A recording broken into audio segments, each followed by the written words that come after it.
नमस्कार, देख रहे हैं झकास भारत। मेरा नाम हुआ रविकांत। आज बिहार पॉलिटिकल अपडेट्स में चर्चा करूंगा जो पिछले 3-4 दिनों से जो चर्चाएं चल रही है नीतीश कुमार की प्रधानमंत्री बनने की बातें, इसमें कितनी सच्चाई है और इस पर नीतीश बाबू की कितनी तैयारी है, वो तमाम पेचीदगियों पर हम चर्चा करेंगे। चाहे वह केसी त्यागी का बयान हो या फिर उपेंद्र कुशवाहा का, या फिर और भी जो संगठन की चूल्हे कसने में मशगूल हैं और राष्ट्रीय पार्टी बनाने की ओर भी अग्रसर हो रहे हैं जदयू को। इन तमाम बातों से पहले बिहार सहित देश के लिए खुशखबरी का विषय है। 2 दिनों पहले शरद कुमार ने टोक्यो में जो ओलंपिक गेम चल रहा है, पारा ओलंपिक गेम, उसमें ऊंची कूद में कांस्य पदक जीता है। यह न केवल बिहार के लिए सम्मान का विषय है बल्कि देश के लिए भी सम्मान का विषय है।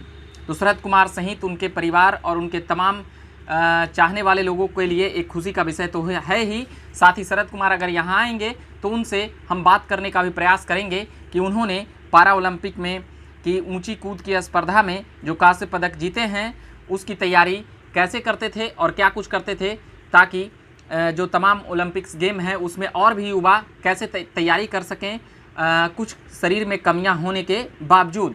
ये पारा ओलंपिक की बात थी। वहाँ पर अभी भारत ने 2 गोल्ड मेडल सहित अभी 30वें नंबर का अभी वहाँ पर जो टोक्यो में चल रहा है पारा ओलंपिक गेम, उसमें अभी भारत का रैंकिंग है 30वें स्थान पर। तो अभी मैं बात करने वाला हूँ बिहार पॉलिटिकल अपडेट्स। उससे पहले ये जिस प्रकार की खबरें थी, शरद कुमार ने जो कांस्य पदक जीता है इसको लेकर उन्हें बहुत बहुत बधाई। और हम फिर से कहते हैं कि अगर वो बिहार वापस आए तो हम उनसे बात करने का प्रयास करेंगे। पिछले साल भी इन पर खबर चलाई थी जब ये एशियन गेम्स में एशियन पारा गेम्स में ये इन्होंने देश के लिए मेडल लाया था। कई बार अपने देश और तमाम जगहों के लिए गोल्ड मेडल जीत चुके थे, मगर ये ओलंपिक की बात थी, पारा ओलंपिक की बात थी, तो वहाँ पर कांस्य पदक ये जीते हैं। अब मैं बात कर रहा हूँ बिहार पॉलिटिकल अपडेट्स की। कई खबरें चलते रहती है बिहार में पॉलिटिकल अपडेट्स के लिए, मगर एक महत्वपूर्ण खबरें हैं। नीतीश कुमार ने जिस प्रकार से पत्रकारों के बीच आकर जो बातें की है कि हमारी उतनी क्षमता नहीं है और ये सब बेकार की बातें हैं, बकवास बातें हैं, मेरी प्रधानमंत्री बनने की सवालों को उन्होंने बकवास करार दिया और बेकार करार दिया। कहा कि न मेरी रुचि है, न मेरी क्षमता है और न ही हमारी पार्टी है। ये बातें वो 2010 में भी कह चुके थे और ये बातें मैं कुछ पीछे ले जाना चाहूँगा। 2013 के पहले जब जदयू और बीजेपी का गठबंधन टूटा था, उस वक्त जब नरेंद्र मोदी फलक पर आए थे तो खूब चर्चाएं हुई थी मोदी और नीतीश कुमार को लेकर। हर नेता की एक महत्वाकांक्षा होती है कि चाहे वह कोई भी नेता हो, अगर विधायक और सांसद हैं तो वो ज़रूर से ज़रूर चाहेंगे कि मुख्यमंत्री और प्रधानमंत्री बने। मगर नीतीश कुमार ने ये फिलहाल बातें इसलिए की क्योंकि उनकी पार्टी अभी पूरे देश में उस स्तर पर नहीं है। ये बातें वो पहले भी कह चुके हैं, मगर अभी वो पार्टी में तैयारी क्यों करा रहे हैं और वो पुराने नेताओं की वापसी अपनी पार्टी में क्यों करा रहे हैं। कई जो पहले चाहते रहे, कुछ कारणों की वजह से नीतीश कुमार से अलग हो गए, उनकी वापसी और उन्हें महत्वपूर्ण पद दिया जाना आखिर क्या संकेत करता है। एक व्यक्ति एक पद पर नहीं रहेगा, जातीय समीकरण भी साधना है और अगड़े और पिछड़े का तालमेल भी बनाना है। ये नीतीश कुमार से बेहतर शायद ही कोई नेता ज़्यादा अच्छी से समझ सके अभी के दौर में, बिहार में खासकर। अब जिस प्रकार से राष्ट्रीय अध्यक्ष ललन सिंह को बनाए हैं, उसके बाद उपेंद्र कुशवाहा को रालोसपा की पार्टी को ही विलय करा दिए अपनी पार्टी जनता दल यू में। उसके बाद आरसीपी सिंह को केंद्र में मंत्री बनवाए। कई खबरें यह चल रही है कि बीजेपी छोड़ने वाले हैं नीतीश कुमार, क्योंकि कई बार बीजेपी के विधायक ने भी टोका टिप्पणी की है नीतीश कुमार पर और नीतीश कुमार पर भी टोका टिप्पणी हुई है नीतीश कुमार के तरफ से भी बीजेपी के उप मुख्यमंत्री पर, यानी कि ताराकिशोर प्रसाद को वसूली वाले मंत्री और नेता और उप मुख्यमंत्री करार दिए नीतीश कुमार के चहेते विधायक ने। गोपाल मंडल का नाम आता है। उसके बाद जदयू भी इन बातों को खंडन करते हुए नजर आई। इन बातों को लेकर किनारे करने की बात हुई कि ये बातें अशोभनीय हैं। मगर क्या केवल यह अशोभनीय है कि बीजेपी नेताओं को और मंत्रियों को वसूली वाले मंत्री कहा जाए? तो अब एक प्रश्नवाचक चिन्ह यह भी बनता है कि नीतीश कुमार पीएम मटेरियल हैं या नहीं हैं। केसी त्यागी के उस बयान के बाद बिहार में भूचाल आ गया और देश की राजनीति में भी एक सनसनी कह सकते हैं कि मच गई। कई फ्रंट बनाए जा रहे हैं मोदी के खिलाफ। बीजेपी को हराने के लिए संघ का कई आलोचक अभी भी यह मानने के लिए तैयार नहीं हैं कि अगली बार सरकार हम बीजेपी की बनने देंगे या नहीं बनने देंगे। महंगाई के नाम पर नरेंद्र मोदी की सरकार घिरती हुई नजर आती है, चाहे वह तेल की कीमत हो या फिर और भी कई साजो सामान जो घरेलू सामान आते हैं। पेट्रोल डीजल के साथ घरेलू राशन के तेल भी इतने महंगे हो गए हैं कि नरेंद्र मोदी वहाँ पर न केवल बैकफुट पर होती है बल्कि जनता के नज़र में साफ तौर पर घिरती हुई नजर आती है। मगर राष्ट्रीय और अंतर्राष्ट्रीय मुद्दे पर कई बार नरेंद्र मोदी वहाँ पर वाहवाही लेने में कामयाब हो जाते हैं और उनकी सरकार, उनकी टीम, पूरी मंत्रालय नरेंद्र मोदी सरकार ने चेंज कर दिया है। मगर फिर भी जनता के नज़र में वो कई बार जब आप सरकार में रहते हैं तो आलोचना का केंद्र बनते हैं। हम इसलिए नरेंद्र मोदी की काम जुड़ा रहे हैं क्योंकि जो महागठबंधन होता है या जो कह सकते हैं जो घटक दल तैयार होते हैं, चाहे वह शरद पवार हों, शरद यादव हों या फिर यशवंत सिन्हा जो बंगाल में ममता बनर्जी के साथ हो लिए, जो इस देश के वित्त मंत्री भी रहे हैं, जो बीजेपी के किसी समय में खासे बड़े नेताओं में उनका नाम शुमार होता था और वो प्रशासनिक अधिकारी भी रह चुके थे। अब बातें उठ रही है नीतीश कुमार की पीएम मटेरियल की, तो ये कौन उठा रहा है? क्या नीतीश सचमुच पीएम मटेरियल है? यह एक बहुत बड़ा प्रश्नवाचक चिन्ह है। तो नीतीश कुमार 7 बार शपथ ले चुके हैं मुख्यमंत्री का और चौथी बार बिहार में उनके चेहरे के नाम पर चुनाव लड़ी गई और बहुमत लाने में किसी प्रकार से कामयाब हो गए। यह एक अलग बात है कि लोक जनशक्ति पार्टी ने केवल उन्हीं के खिलाफ कैंडिडेट उतारे और कुछ दर्जन भर सीट पर बीजेपी के खिलाफ भी कैंडिडेट उतारे और बीजेपी की ए टीम कहकर वह चुनाव में उतरे, जिससे नीतीश कुमार को खासा नुकसान पहुंचा। बीजेपी की अपेक्षा 30 से 31-32 सीटें कम आई, यानी 43 सीटों पर जदयू सिमट गई, जो पिछले 15 साल के चुनाव में, बिहार विधानसभा चुनाव में सबसे खराब परफॉर्मेंस रहा। तो उसके बाद एलजेपी और चिराग पासवान का क्या हश्र हुआ कह सकते हैं। अभी के हिसाब से भविष्य में चिराग पासवान कहाँ होंगे और चिराग के गुट के नेता कहाँ होंगे, ये बात की बातें हैं। मगर अभी के हिसाब से उनके चाचा भी मंत्री बनते हैं और यह इल्ज़ाम नीतीश कुमार पर लगता है कि उन्होंने पार्टी तोड़ी है। एक बातें और चल रही है कि उपेंद्र कुशवाहा को लाना और एक यात्रा में जुटाना, लवकुश समीकरण कुर्मी कोयरी को एक करने का, और नीतीश कुमार को कैसी मजबूती मिल रही है। उपेंद्र कुशवाहा और भी कई नेता जो बाद में आए हैं या फिर एलजेपी टूट कर आए हैं, उसके बाद फिर पशुपति कुमार पारस के गुट में भी चले जाते हैं वो नेता, जो कई नेता जदयू में आए थे। अब बातें उठ रही है कि केसी त्यागी का वही बयान जो पीएम मटेरियल को लेकर था, तो उन्होंने कहा था कि ये ऐसी बातें नहीं है, नरेंद्र मोदी को नकारा नहीं जाएगा, मगर नीतीश कुमार एक पीएम मटेरियल हैं। तो क्यों ना हो, क्योंकि उन्हीं के चेहरे पर 243 विधानसभा में, यानी कि बिहार में 243 विधानसभा है, वहाँ पर चुनाव लड़ी जाती है और 2010 में तो 200 से ज़्यादा विधायक जीते। 2015 में महागठबंधन के वह चेहरा थे जिसमें लालू और नीतीश साथ लड़े थे, बीजेपी अलग थी, यानी कि चेहरा नीतीश कुमार का रहा, मगर सरकारें उसी की बनी जिधर चेहरा नीतीश कुमार थे।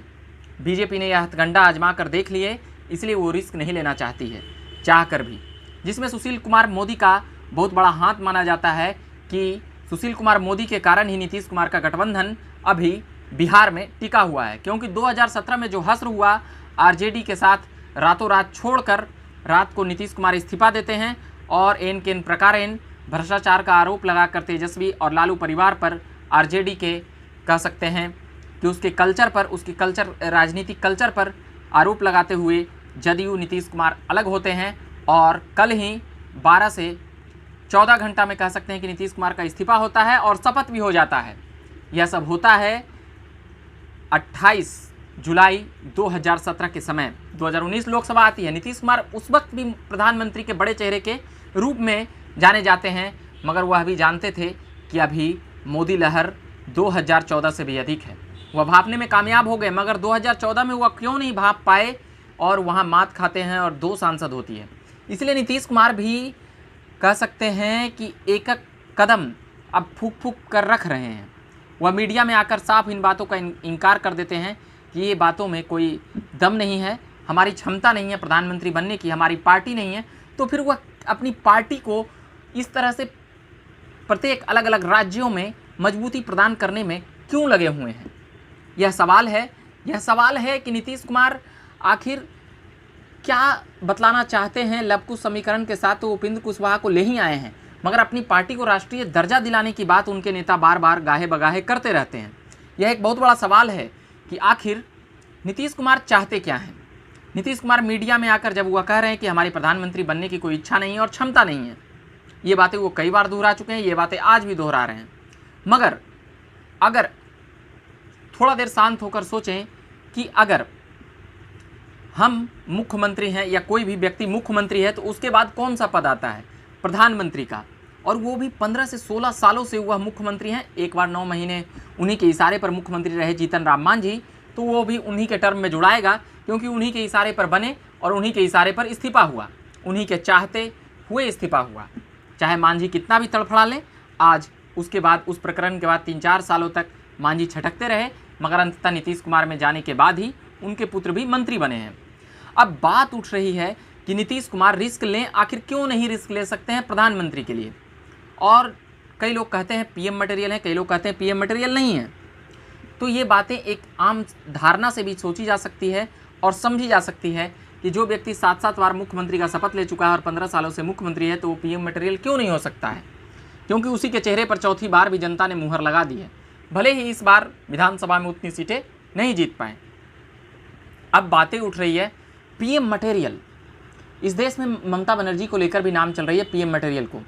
शरद पवार ये लोग महाराष्ट्र में कई बार बैठक कर चुके हैं, शिवसेना समेत और भी विपक्षी दल, मगर नीतीश कुमार अभी अपने पत्ते नहीं खोलना चाहते हैं। 2024 में लोकसभा चुनाव होने वाला है और यह माना जा रहा है कि नीतीश कुमार का, अब कह सकते हैं कि उम्र भी एक राजनीति करने का, एक जीवन का एक उम्र भी एक पड़ाव होता है। 70-75 साल के बाद संभावनाएं कम होने लगती है, मगर फिर भी जिस प्रकार से मोरारजी देसाई 90 साल के बाद प्रधानमंत्री बनने में कामयाब रहे, तो यह सपना हर कोई देख सकता है। और मुख्यमंत्री बनने के बाद केवल प्रधानमंत्री उसके बाद पोस्ट रह जाता है। उपराष्ट्रपति और राष्ट्रपति के लिए भी नाम चल रहा है, जैसे प्रणब मुखर्जी को साइड किया गया था राष्ट्रपति बनाकर 2012 में, जब कांग्रेस को कोई नाम ऐसा नहीं दिख रहा था तब। उसके बाद उपराष्ट्रपति का भी नाम चल रहा है कि नीतीश कुमार के लिए ये ऑफर है, वो ऑफर। ये सभी उड़ती बातें हैं, उड़ती खबरें हैं। मगर क्या नीतीश कुमार बीजेपी का साथ छोड़ेंगे 2024 के पहले? तो इसकी संभावना तेज है, क्योंकि नीतीश कुमार भी जानते हैं कि हमारे पास खोने के लिए कुछ नहीं है, अब बस पाने के लिए ही कुछ है। क्योंकि मुख्यमंत्री के बाद सीधे प्रधानमंत्री होता है। अगर ताकतवर पोस्ट अगर यहाँ पर समझें या जाना जाए तो इस देश में, यानी भारत में, डेमोक्रेटिक कंट्री में, प्रधानमंत्री के पास बहुत से पावर हैं। चाहे वह राष्ट्रपति को कितना भी प्रथम दर्जा और प्रथम नागरिक कहने का हक दे दें, फिर भी कई शक्तियाँ प्रधानमंत्री की और पॉपुलरिटी, बहुमत लोकसभा से तय होती है, तो वहाँ पर वो ताकते हैं। तो एक राजनीतिक हैसियत से भी नीतीश कुमार वहाँ पर देख रहे हैं। और नीतीश कुमार पत्रकारों के बीच में चाहे कुछ भी कह लें, मगर वो जब चूल्हे कसरने लगे, संगठन के विस्तार की बातें करने लगे, तो ये बातें शक गहरा जाता है। और उपेंद्र कुशवाहा भी कई बार कह चुके हैं, बीजेपी के कई नेता इससे चिढ़े हुए हैं, उनके खिलाफ भी बयान देते रहते हैं, शराबबंदी को लेकर हो या फिर शिक्षा की स्तर को लेकर या रोजगार को स्तर को लेकर। बीजेपी के नेता ही कई बार नीतीश कुमार की विधायक जो हैं बीजेपी के, वो नीतीश कुमार के खिलाफ हो जाते हैं और पोल खोल करते रहते हैं। जदयू के भी नेता बीजेपी के खिलाफ कहते रहते हैं। अब जो बातें हैं, बार बार बातें वहीं आ जा रही है केसी त्यागी के उस बयान को लेकर। केसी त्यागी काफ़ी अहम नेता हैं, वह लगातार कई प्रदेशों में क्यों उनकी संगठन की चूल्हें कसी जा रही है, यह सवाल है। बीजेपी भी इन बातों को समझ रही है। और जातीय जनगणना को लेकर जो बवंडर खड़ा हो रहा है नीतीश कुमार के लिए, जातीय जनगणना, पिछली बार विशेष राज्य का दर्जा, अभी वह राग नहीं अलापा गया है नीतीश कुमार की तरफ से। मगर नीतीश कुमार का पॉलिटिकल कल्चर कुछ 10 सालों से ऐसा रहा है कि कभी इधर तो कभी इधर, इसलिए अंदेशा यह तेज लगाया जाता है कि नीतीश कुमार के सामने खोने के लिए कुछ नहीं है, बस अब पाने के लिए ही है। तो क्यों नहीं रिस्क ले सकते हैं? कांग्रेस और तमाम विपक्षी दलों को एक करके, उत्तर प्रदेश में भी चुनाव है, सपा बसपा समेत कांग्रेस की भी एकजुट होने की बातें हैं। पिछली बार हुए हैं कई बार, मगर सफलताएं नहीं मिल पाई है। ये तमाम खबरें हम सुना रहे थे कि नीतीश कुमार प्रधानमंत्री बनने की मटेरियल की बातें जदयू की तरफ से छिड़ चुकी है। क्या फिर एक गठबंधन देखने के लिए मिलेगा देश में, जो बीजेपी को शिकस्त दे सकती है, हरा सकती है? मोदी को उन बातों को कह सकते हैं कि ख्याली पुलाव के बातें जनता में बता सकती है। योगी आदित्यनाथ भी चेहरा हैं, अमित शाह भी इस देश में अपनी एक राजनीतिक दबदबा रखते हैं। तो प्रधानमंत्री का चेहरे को लेकर एक खेल वहाँ भी होना है, एक मस्तिष्क का खेल, एक अनुशासन का खेल जो बीजेपी में खेला जाता है, वह भी देखने के लिए मिलेगा। नीतीश कुमार एक मंझे हुए नेता हैं, वह इतनी आसानी से किसी भी चीज़ को नहीं बोलते हैं। उनको जो करना होता है वह कर देते हैं, तब लोगों को पता चलता है। मगर अब उसका अंदाज़ा पहले से इसलिए लग रहा है क्योंकि नीतीश कुमार लगातार कई बार खेल इस प्रकार से खेलते हैं कि रात को इस्तीफा और सुबह शपथ हो जाता है। इसलिए नीतीश कुमार के कई कयास लगाने वाले जो चिंतक हैं, विश्लेषक हैं, वह यह भी मानते हैं कि नीतीश कुमार में पीएम मटेरियल हैं, उनमें बनने की क्षमता है, क्योंकि बिहार में कुछ ऐसे काम उन्होंने शुरुआत के दौर में जो किया है उसका प्रभाव आज तक है। तभी चौथी बार कोई शख्स बिहार की राजनीतिक इतिहास में मुख्यमंत्री चुनकर आए हैं। लालू प्रसाद यादव और उनके परिवार भी 15 सालों तक रहे, मगर उसके बाद उनका क्या हश्र हुआ यह देखा गया, मगर चौथी बार चुनकर आने के लिए उनके चेहरे पर मुहर नहीं लगी। अब मैं बातें कर रहा हूँ, ये बातें मैं कर रहा था बिहार पॉलिटिकल अपडेट्स को लेकर, और भी मैं खबरें सुनाता रहूँगा। फिलहाल ये खबरें थी बिहार पॉलिटिकल अपडेट्स को लेकर और पैरा ओलंपिक में जीते शरद कुमार को लेकर, जो कांस्य पदक जीते हैं, उनको बहुत बहुत बधाई दे चुके हैं। तमाम खबरों और मुद्दों के लिए आप झकास भारत देखते रहिए। जब भी हमें वक्त मिलेगा हम सुनाते रहेंगे बिहार की पॉलिटिकल अपडेट्स और तमाम जानकारियाँ। अभी के लिए जाते जाते हम इतना ही कहेंगे कि आपने चैनल को सब्सक्राइब नहीं किया हुआ तो कर लीजिएगा, और फेसबुक पेज को भी लाइक करिएगा, और ट्विटर और इंस्टाग्राम पर भी जाइएगा, वहाँ भी खबरें हैं। मेरा नाम हुआ रविकांत। धन्यवाद।